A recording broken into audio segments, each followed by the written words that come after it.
镜头转来咱国内，顶礼拜五半暝，高雄市乌瑞分局有一个姓袁的警察，伊食酒塞车去互警方抓落来。伊的中官甲分局长嘛连带受处分。不过，说是这个代志过3天了后，因才对外来说明。民代嘛质疑讲，这敢是高层下令叫因大禁喙。两台警车倒正并包围10人驶的车，无法度搁行。这名穿白色衫、伫通知无的10人就是驾驶，亲像塞车的时车身摇摆，落车搁互闻到身躯有酒味，互警员要求酒测。看你身上有点酒味，我们酒测一下好不好？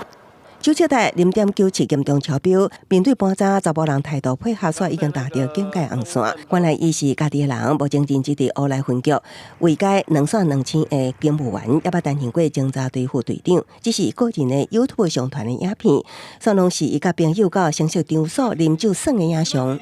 其平时考核不佳，且行为严重影响警誉，将依据《警察人员人事条例》及《公务人员考绩法》规定。从重严厉。分局表示，10人以公共危险罪上班，也因平时考学无好，酒驾影响警句。依相关规定，一摆记2大过免职。不过代志发生了后第3日，为记1大过加重到免职，警方才对外说明，而且代志发生的时阵，拄好轮到高雄市警局爱告机会备询，也和民代质疑是调岗封锁消息。25号凌晨发生的新闻，到今天连影像都没有。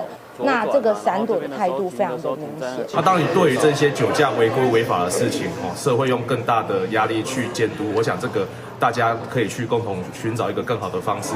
市府澄清，市警局无针对个案下令封锁，也不过各界警员酒驾行为警政人员无维护民众安全，颠倒做上歹的示范。记者综合报道。